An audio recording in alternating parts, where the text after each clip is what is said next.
and we're back in record time. Welcome to the Voices of Harpswell, brought to you by the American E. Grange Bicentennial Committee and funded in part by the Maine Bicentennial Commission. It is a project to record in a series of interviews the stories, personal history, and recollections of life in Harpswell, representative of all geographic areas of the town, all ages and interests, from which we hope to compile and preserve a picture of Harpswell's past through today's pandemic tumult. Today we're going to hear from a woman who spent her childhood in Harpswell Neck and whose family has both deep roots and long ties to the Harpswell community. Please tell us your name and when and where you were born. My name's Helen Norton Kuhn. I was actually born in Lewiston, but I grew up here in Harpswell because there was no Brunswick Hospital back then. So I was born in Lewiston, but I spent most of my youth here in Harpswell until I was 18 or so. Although I did get sent away for a couple of years in high school, and then, but pretty much was here.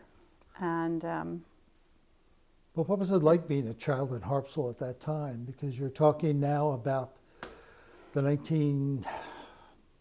What do you want to say? Well, I was born in 55, so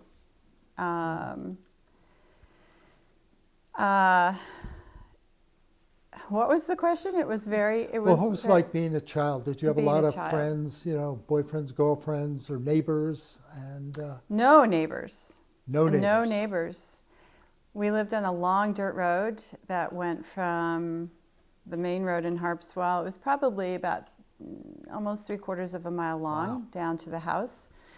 My grandmother's house was a 1/10 of a mile or so in along that road. So she was our main neighbor. It was where my father and all of his siblings were all born and grew up, and where she had lived her whole life, pretty much, my grandmother. So she was pretty much the only person. We had neighbors, I guess you could call them summer neighbors, summer residents across the cove in the summer. And she was one of, probably Anne. Her name was Anne Zanka. Her family owned a house across the cove, and she would zip over in her little dinghy, which I thought was the most amazing thing in the world, that she had her own dinghy with a little outboard on it. And growing up, though, we really didn't have kids around. There were other kids in Harpswell, obviously. Oh, yeah. How did you get around? Did you walk, ride? Did you have a bike? Lots of biking. Lots of hitchhiking? No, I never hitchhiked in Harpswell, actually.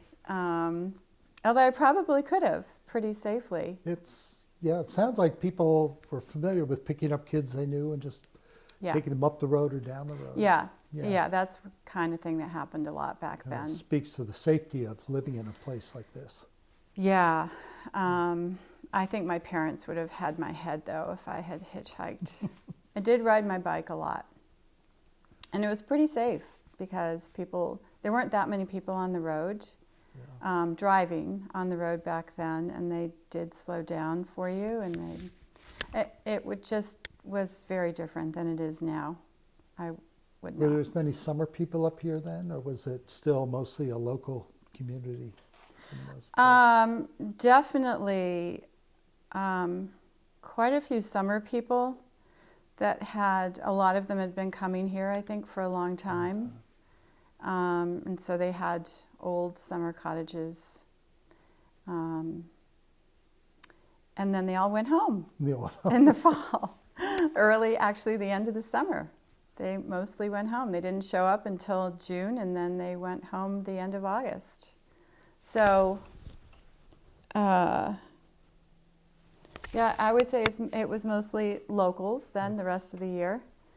And everybody seemed to know each other, except for the islands and the neck didn't really know each other all that well because there was no bridge back then. At that time.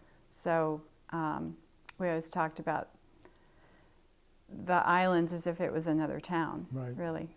Do they have nicknames for the people from that side versus the Oh, next? I would never have done anything like that. Because we've heard all kinds of terms. We've been trying There to collect were. the names. Yes. Yeah, I actually don't remember. I know there were words for people from the neck side or the island side. But I didn't really do that. No. I don't know why, I just didn't. Well, what'd you do for fun growing up with there? Because I remember you told me at one time you really loved the water. That was the focus point, but it was always the woods, outdoors. Yeah. That was your realm. Yeah, it was. And I spent, I would say, rather than hanging out with kids after school, I just, I walked the long road down to the house after stopping at my grandmother's many times. I would just go home and either go outside and just sort of play by myself, just go out and wander around along the shore, or I don't know what I did. I just know I was outside all the time. Were you a collector of shells and stuff? Rocks, shells. Yeah, I mean, I'd go down on the shore and just watch the tide pools to see what kind of life was in them. And I used to wander a lot up and down the shoreline. People didn't really care back then, whether you were walking in front of their cottages or homes or anything. But yeah, and I think my parents kept me busy doing a lot of chores and that sort of thing. What kind of chores did they have you doing? Was it digging ditches. No, I'm joking. No, they, I don't know, we were always gardening, and, there was always work to do outside, whether it was mowing or gardening or firewood or, variety of things. Well, it sounds like all your family are into that, because they have a great reputation of trying to preserve and protect the land and beautify it, and you go down the road to, Well, there was a lot of, we spent a lot of time, my parents really did, a lot of time just clearing off the point, because that's the portion of the family property that my father got, but it was all grown up with sumac and poison ivy and all kinds of things. So they spent a lot of time clearing that. But that's a piece of land that's been in your family for, I don't know, generations, I guess. Yeah. Because I don't know how long your grandmother lived there, but her whole life. Yeah, I'm not even all that clear about it. I remember people in the family talking about generations.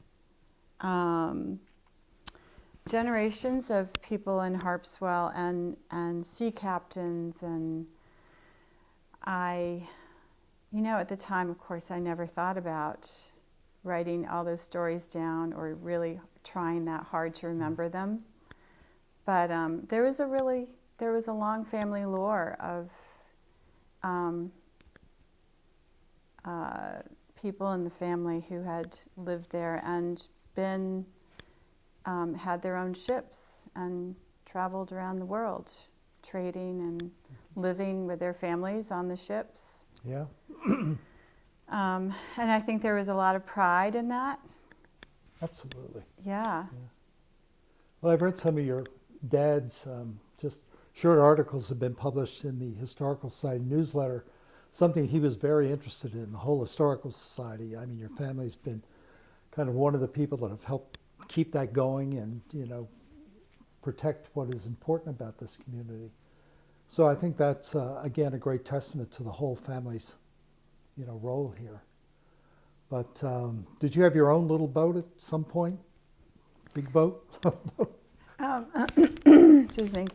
I had a little turnabout that I learned how to sail in, that my mother just found a new family for after all these years. of Did she really? trying to find the right situation for it, which is really, really nice. I learned to sail a little bit on my own, but also the American Yacht Club, down at the Harpswell Center was a place where I took sailing lessons. And I used to also I always had a rowboat that I'd go rowing for hours. Yeah. We had a couple little power boats from time to time. My father gave me a little 19-foot sailboat when I finally graduated from college that I still have. And I worked on a lot of boats when I was not living in Harpswell, when I was in the Caribbean. But spent a lot of time on the water, just not in anything very glamorous. It was just fun to be on the water. It must have been fun to explore the islands around here. There's so many places with just interesting stories and the remnants of old buildings and Yeah, we used to row everywhere. The family owned an island that the whole family owned an island down on the end of Harpswell near the Dolphin that one side of the family owns now. And we used to take one of those big sort of barge-like rowboats and row out all over the place, out to Jewel. Was it Jewel? I'm trying to think what was far out there. I don't know. We would go all day. Or we would hunker down in a little sailboat with magazines and snacks and just float around and then look up a couple hours later to see where we were. And then be able to make it home. Things that I don't think most kids get to do anymore. It was really adventurous. And I think it really helped me learn how to be independent and not be afraid of a lot of things. Yeah, I think that's a big difference today. I mean, because so many parents won't let kids go anywhere without some sort of supervision or some custody of someone. And it's really too bad. I mean, I had the same experience when we used to vacation up here in the late 1950s, and we just get in that little boat and go out. And I remember one time getting caught up in the propellers of that big buoy tender. They had to shut the thing down and yelled at us kids for getting too close because we were getting sucked into those blades that were turning. Oh my gosh, no. I mean, my sister's there and her friend, and I don't know. But, you just did stuff. Or you'd go off in the day and your parents had no idea where you were.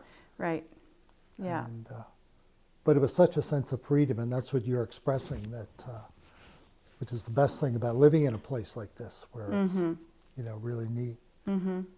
Well, what do you like about Harpswell today, or are there things that you worry about as far as the space and the land? And I mean, we're undergoing a lot of growth, and certainly the pandemic has just brought so many more people here that now want to live this kind of lifestyle in small houses. And I still think Harpswell is wonderful. I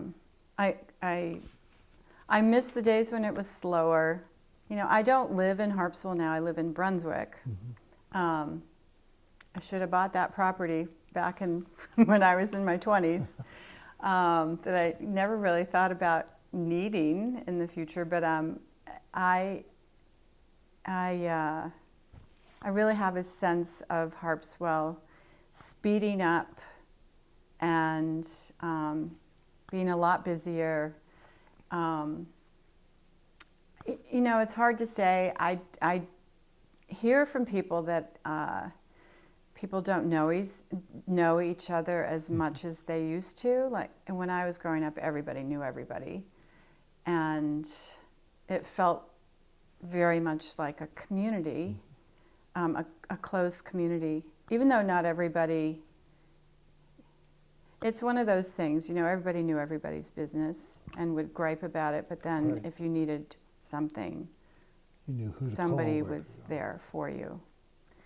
And well, did you make use of the Grange the way your mother did and father? And I think it was actually more active for them than it was for us growing up. Younger. It had turned into, if there were activities at the Grange, it was really people who were much older than myself. So, There wasn't anything going on for children that I remember anyway. And I don't think my parents really did much at the Grange when I was growing up. So I think it just steadily sort of died away. So from my understanding, it's being revived. it is, yeah. Which sounds great, because I think having a community center is really important. Really important. Yeah. Did you have a favorite store, like Bailey's or Dunn's or any of them? Or did you ever get over into Orr's and Bailey and other parts of Harpswell, or did you pretty much stick to the neck? Stuck to the neck. Yeah.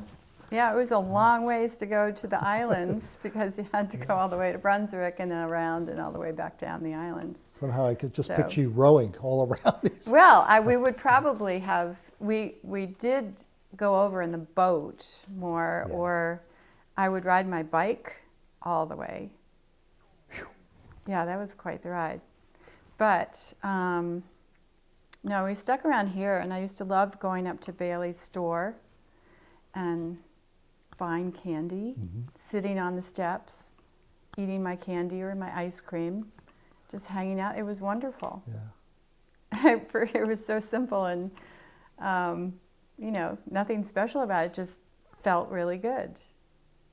And nobody thought anything of it. It's just what people did. Kids would go up and eat their goodies. People used to get gas there. So a lot of people would stop in for, whatever little things they needed and to gas up. Did you find yourself going into Brunswick very often, or was that Once a week. once a week? Mm-hmm. Yeah, for We would things get you couldn't groceries once a week. For a while, until my parents had a business in Brunswick. And then, every day. Especially once I got to high school, then I'd be going every day. The big, scary town of Brunswick. Yeah. Well, you started earlier to talk about the school. Where was the elementary school you went to, or the first school you went to, and what were the size of the classes? And can you describe the school itself? I mean, what was it like inside? I mean, it was individual benches or mixed classes and ages of people, or just?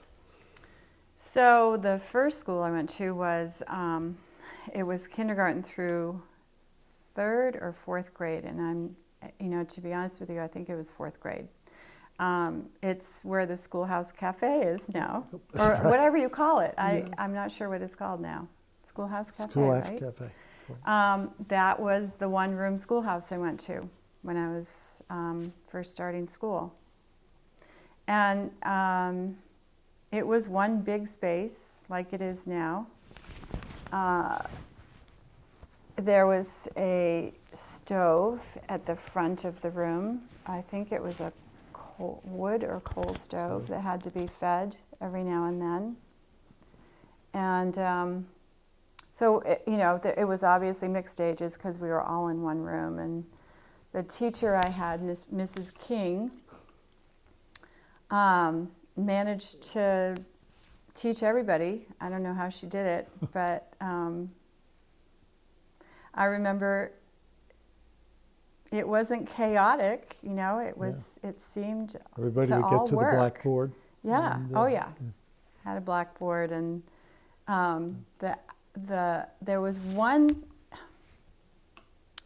I think, I'm not sure I'm remembering this correctly, but I think there was a little building outside of the schoolhouse that had the toilets in it. Mm-hmm.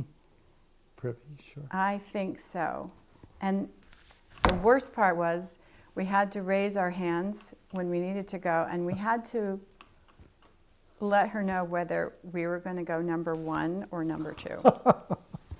So apparently there were, if I just don't remember exactly, I think, which toilet had which facility, but anyway, I remember being very embarrassed about having to say. That's so fun.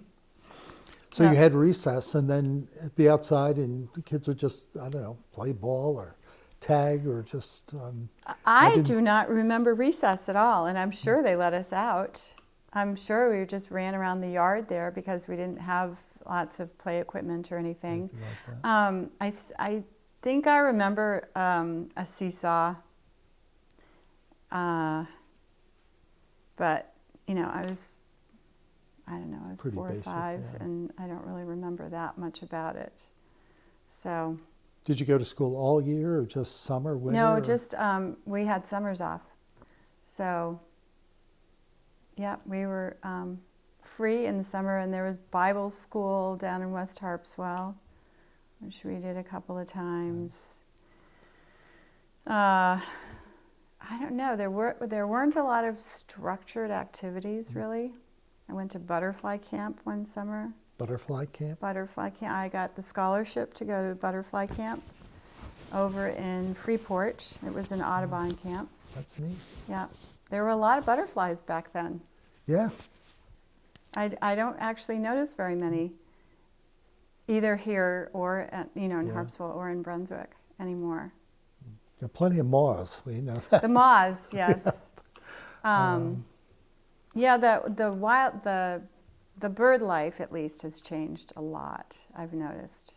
Yeah. I mean, in butterflies, you notice because they're very pretty obvious, but I've noticed a big change in the amount of life.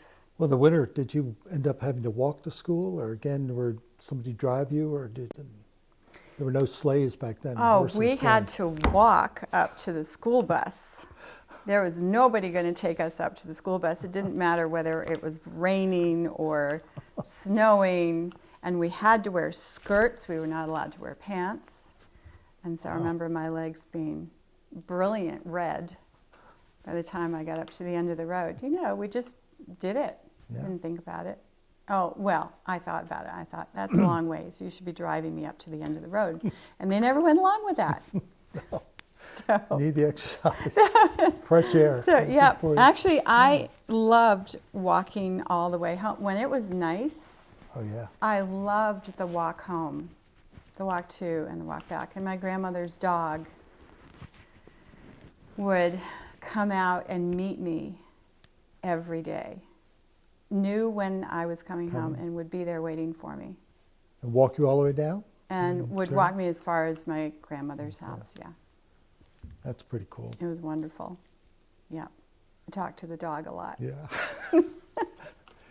But that, so the change then, once you entered Brunswick High, I mean, what made it so terrifying? Was just the sheer size, or the distance, or the types of people you were now associating with? Because you've gone from kind of the rural into, you know, the city slickers and military and. Yeah. First of all, the size was really intimidating. To go from a place where everybody knew you really well and you were sort of the star, Yeah. you know, the little star of everything, because No just by virtue of Yeah. very few kids. Yeah, I mean, the kids were different. They obviously were socially much more adept. They were used to being in big classes, and the teachers, you know, there wasn't much of an initiation into that size or culture of school. I mean, we just got thrown into it without any preparation. So the classes were really intimidating, and the teachers were, you know, they weren't as familiar with the students. They just didn't have time to get to know us like they did down here. So it made school really, really hard for me anyway, because I wasn't very outgoing. I was pretty shy, and so yeah. But you graduated. You managed to I get didn't through. graduate from Brunswick High, though. Oh, you didn't? No, No, as a matter of fact, because I didn't really thrive in that atmosphere, my parents ended up finding me another place to go. Oh, interesting. Yeah. Yep. Those were a couple of difficult years for me and my parents, I think. Well, it sounds like they were pretty tolerant overall. I don't know. Well, it's funny because I went from being pretty much a straight A student, through 8th grade, Yeah, right.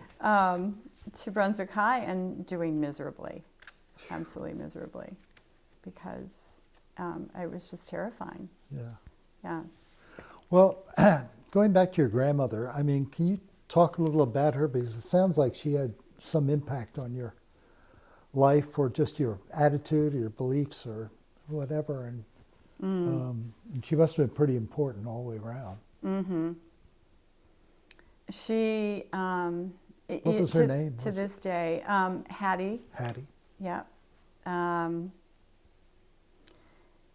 Yeah, she, as grandmothers go, we wouldn't be able to ask for anything better, because she just loved to be with me and spend time just doing whatever she was doing. She would invite me to just join in, or she would just make time for me to do little things like going out and having tea and a snack on the swing outside. They had one of those bench swings, so there was a bench on either side. She would play games with me, do puzzles with me, teach me how to play the piano. She was a teacher anyway, but she was incredibly patient, and whatever I did was perfect and wonderful in her eyes. So it was fun to be around her, and everything was just very simple. It didn't take. I didn't need to be entertained or anything. It was just spending time with her, going out and pulling water up from the well behind the house. Little things like that were she just made them really fun. Yeah. She'd introduced me to soap operas. Did she? Yes. Dark Shadows. We just spent some really good time together. And, it was one of those I could do no wrong kinds of relationships. I'm sure I was a brat sometimes, but she made me feel like, Was she a good storyteller about the family's past, or what she did as a girl, and, what life was like when she was your age? Or I heard more about, what it was like maybe during the Depression and times like that, where they really had to. It was really hard. Really hard. They had to grow everything, and it's good they lived on a farm to get through it as well as they did. Yeah. So I think, I learned how to be really resourceful from she and my grandfather. Was he all business, or was he another one like to have fun? Usually granddads and granddaughters. Everything was fun. They were always joking around and telling jokes, or just, it was a way of living where you just didn't have, I don't think, a lot of expectations about how things were supposed to be. You just got through life and made the best of it, and it was a pretty decent life, I think. I think they had everything they needed, and I think they made the best of it, and they think they emphasized being a good citizen. We need more of that. Yeah, just caring about what was going on with other people and connecting with other people. They just, seemed to welcome everybody. I don't know that they liked everybody, but they were just good to people. Yeah. Yeah. What about from the family perspective? Where were you in the pecking order? Were you middle or youngest, or I was the oldest of three. the oldest of three? Yeah. Yeah. So I got the best of my grandmother, really, the best time with my grandmother, because she fell and broke a hip and then ended up being in bed a lot. So I think my sisters didn't get to spend the time with her that I did. Yeah. It's funny because I think I kind of learned right from wrong, in part from her, just by virtue of how she was with people and how she talked about people. And I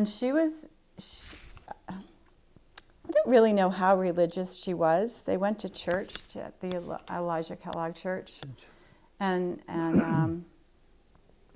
she never really talked about anything. She'd read Bible stories or something once in a while, but she didn't really talk about religion or talk about what had to be any particular way. It was just the way she was, I think, that taught me. When she taught, was she teaching here on the Neck, or was she a teacher somewhere else? I mean, you remember? Well, I think she taught here in Harpswell.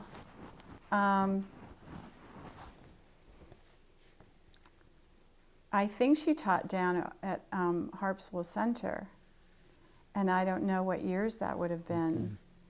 And then my uncle Warren, I think, taught down there as well. He was sort of in the middle of that, those siblings, of my father's siblings.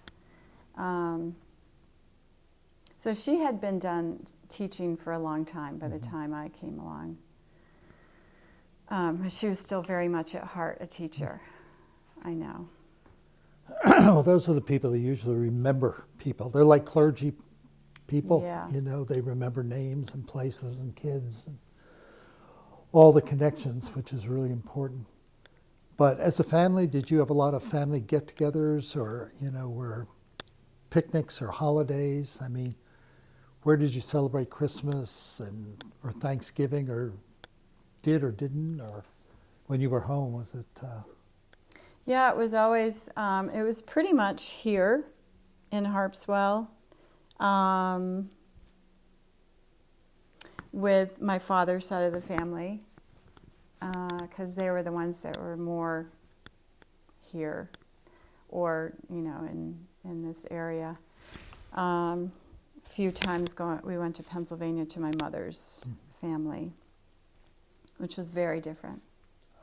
You know, it's funny because she and my father came from very different kinds of families, and I feel really lucky to have been able to see how a lot of people grew up differently, or people have grown up differently. Here in Harpswell, there was always an influx of people who were more well off, obviously had more means, and so there was some exposure to that. I got more of that when we went to Pennsylvania too, but also, you know, just a lot of working families here, the people I went to school with mostly, and really having an appreciation for how hard they worked, whether they worked on the waterfront or, you know, basic, a lot of blue-collar jobs. Some people, actually a lot of people moved away, you know, when they were done with school and wanted better jobs, and so they would leave the state. I mean, it's pretty much been the pattern, I think, for a very long time, maybe until just recently. Where did your parents meet? Did they meet in Pennsylvania, or, because I know your dad also was kind of the manager of the old fuel farm there back when the Navy had it.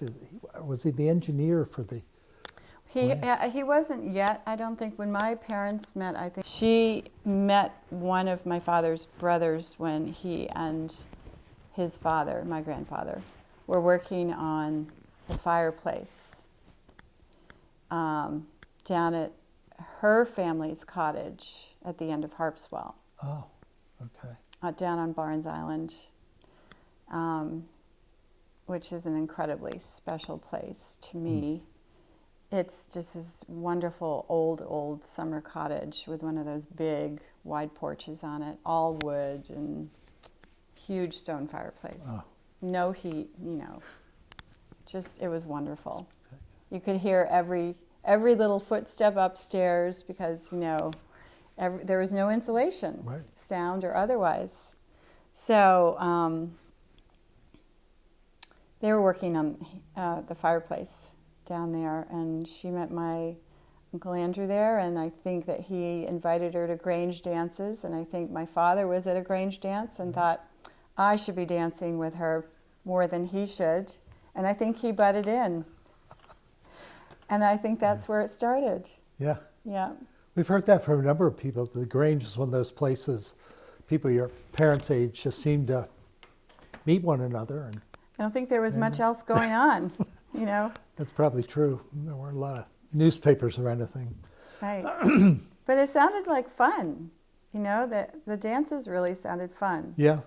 I mean, you could either dance, play an instrument, or I guess do something to feed people there, so that it was just everybody had a kind of a role to play. And then I think people even used to get up and just do skits and things like that. little plays. Yeah.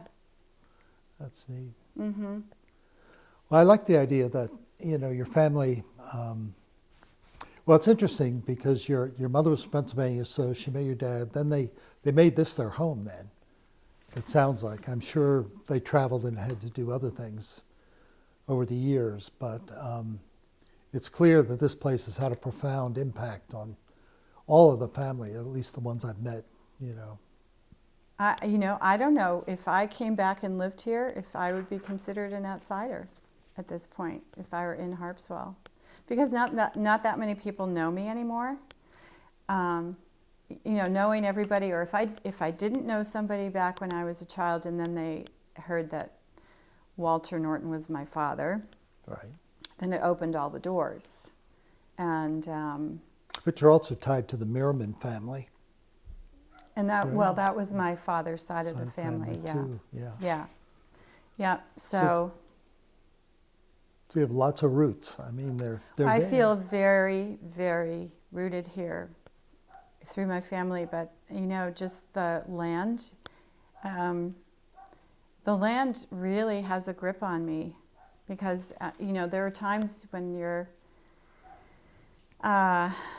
you're young and you don't have a lot of kids around your age. You end up, when you're outside a lot, I think you sort of feel like nature is your friend as well. And that sounds kind of goofy and silly, but that's very much how I felt. And I think that's what a lot of people that are now coming here are looking for. They want to get, they love the trails going in. They love the land being preserved. They, like the idea of looking in those tidal pools and still finding little things and, taking their kids to explore and getting them out of the cities where it's gotten so congested.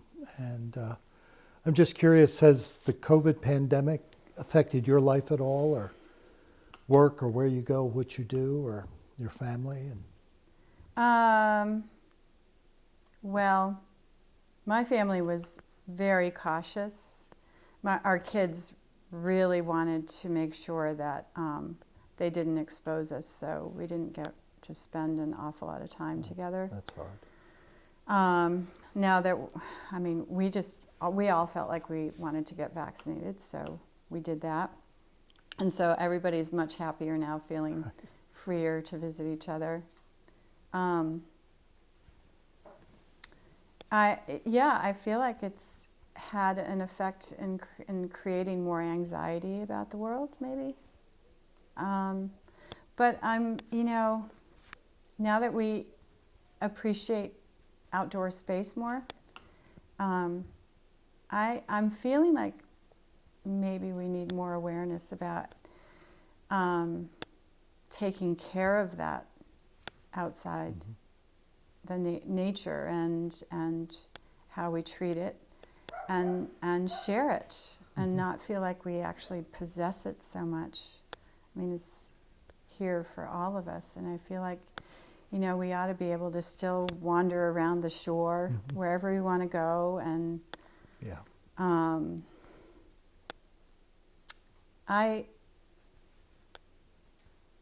I know it's hard because, we live in a country that's a bit more litigious maybe, so it makes it hard to have people wandering around everywhere. Yeah, But I think it's really important to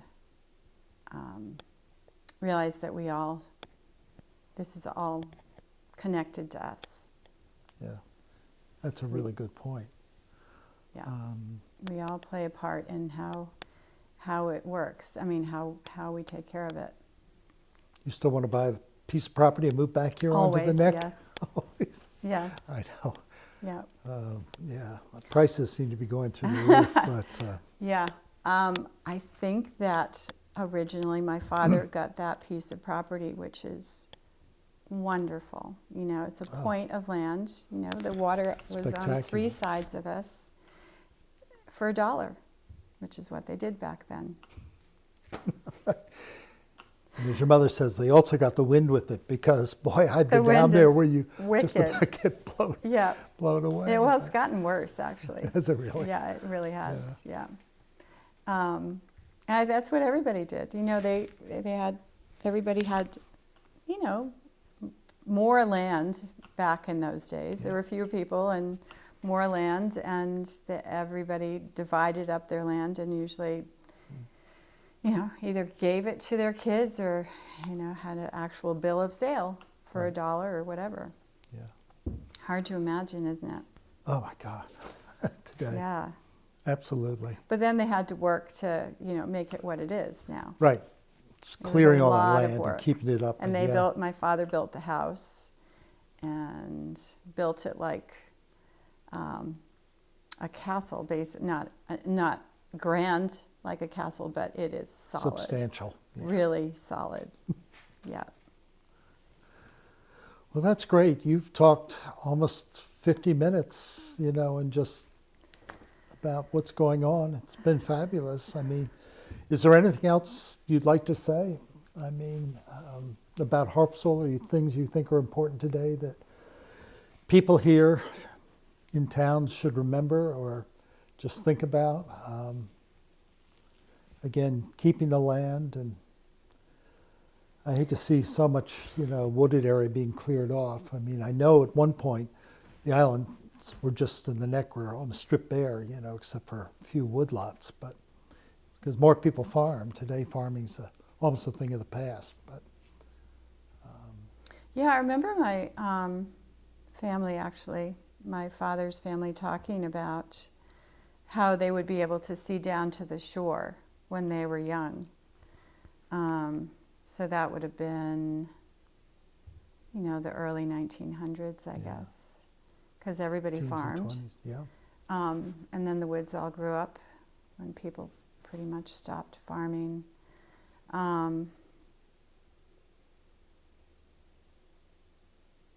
Yeah, I don't know. I think the main things that I wish people would remember is that it's important to pay attention to each other and treat each other with respect, which seemed to be pretty much the order of the day back then. Yeah. No matter how old you were, there was, I think, a little more respect for older people back then. Yeah. And I guess they were less quick to judge, maybe. I mean, everybody was sort of a character in town, Right. in a way.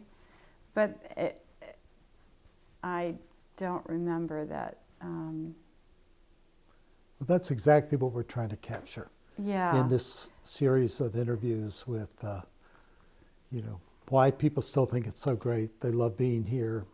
They love going back and talking about it. And, you know, sometimes you have to know when it's time to stop talking about it. We haven't got 2 hours, Right. but it's Yeah, it's just wonderful to hear. Yeah, I mean, I see a huge change, I think. But since I don't live here, I don't know that I feel really qualified to say as much. But it's just the sense I have because it's so busy. You know, if we go down to the Dolphin Marina now, the restaurant's huge and it's attracting people from all over the place. Whereas before it used to be pretty much locals and, you know, you knew everybody in the restaurant or a lot of people in the restaurant. And I think we all are sort of nostalgic for that because it was sort of ours, you know, it felt like it belonged to us sort of. So that kind of change is a little hard to see.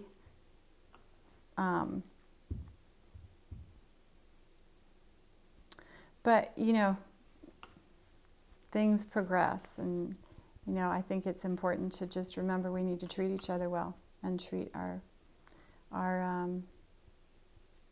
place where we live well.